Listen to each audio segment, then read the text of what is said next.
নবদ্বীপ আজকে লীলাকারী লীলা স্মরণকারী ভারতবর্ষে আমার গৌরাঙ্গ মহাপ্রভুর যে আবির্ভাব ফাল্গুন মাসে গৌর পূর্ণিমা তিথিতে আজ থেকে 539 বছর পূর্বে সে লীলাভূমি সেটি হলেন ভারতবর্ষে, সেটাকে বলা হয় নবদ্বীপ। আমরা এখন দাঁড়িয়ে আছি ওই নবদ্বীপে না, আমরা সাক্ষাৎ নবদ্বীপে দাঁড়িয়ে আছি। এটি হলো পূর্ণাঙ্গ ভজন, ভজন অনুমান নয়, ভজন একেবারে বাস্তব।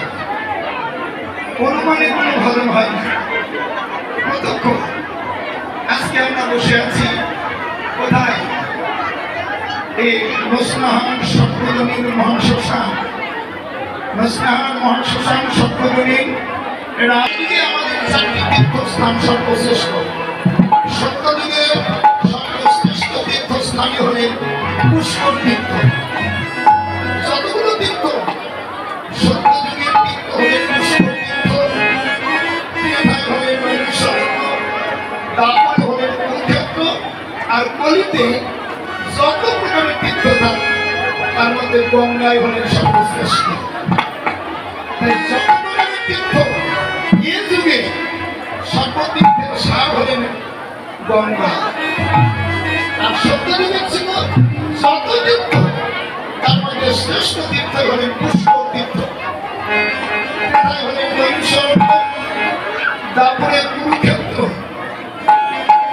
তারপর যুগে যত তীর্থ থাক কুরুক্ষেত্রের মধ্যে যে হাজার হাজার মহামহারথী প্রাণ উৎসর্জন করেছে, তাদের রক্তে যে ধূলি আজও সেখানে বর্তমান।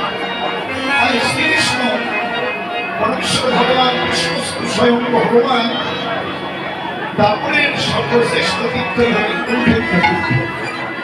আর এ যুগের সর্বশ্রেষ্ঠ তীর্থ গঙ্গা, যাকে স্নান করলে আমরা সবাই পবিত্র হয়ে যাই, সবাই পবিত্র হই। এবার ভাবুন, গঙ্গা আবার পবিত্র হয় কিসে? তাই না? আমরা যত রকমের পূজা করি, কি করে গঙ্গাকে আহ্বান করি? যদি গঙ্গা পূজাকে গঙ্গা পূজা হয় তাহলে গঙ্গা তাই না? সমস্ত পূজার আহ্বান করা হয় গঙ্গাকে। যদি গঙ্গা পূজা হয় সেদিন আবার কাকে আহ্বান করা হয়? দেখেছেন কত তথ্য আছে? আপনারা জানেন জানেন না? আমি করে বলছি। তাহলে দেখুন,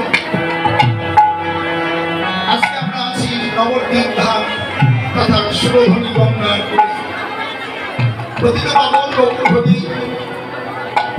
সুরধনীর তীরে গৌর কিশোর, কিশোর মানে ভালো। তো ভগবান যে সমস্ত লীলা করেছে, বৃন্দাবনে লীলা করেছেন 125 বছরের মধ্যে সবমাত্র 12-13 বছর। 12-13 বছরের ছেলে আর কতটুকু হতে পারে? আর বাকি তো রাজ্য পরিচালনার কাজে অর্থাৎ রাজ্য শাসন করে জগৎজীবকে দেখিয়ে দিয়েছিলেন কি করে রাজ্য পরিচালনা করতে হয়।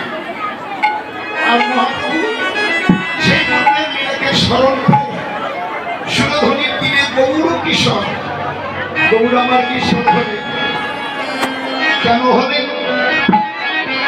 পূর্বের লীলাকে স্মরণ করে, পূর্বের ব্রজলীলাকে স্মরণ করে। ব্রজলীলায় যেমন ভগবান শ্রীকৃষ্ণ কিশোর রূপে লীলা করেছিলেন ব্রজগণকে নিয়ে, ব্রজগোপিকাগণকে নিয়ে, তাই তো পতিত পাবন গৌর হরি সুরধনী গঙ্গার করে কিশোর হয়ে তার অন্তরঙ্গ ভক্তগণকে নিয়ে সুরধনীর তীরে গৌর কিশোর করে সহজ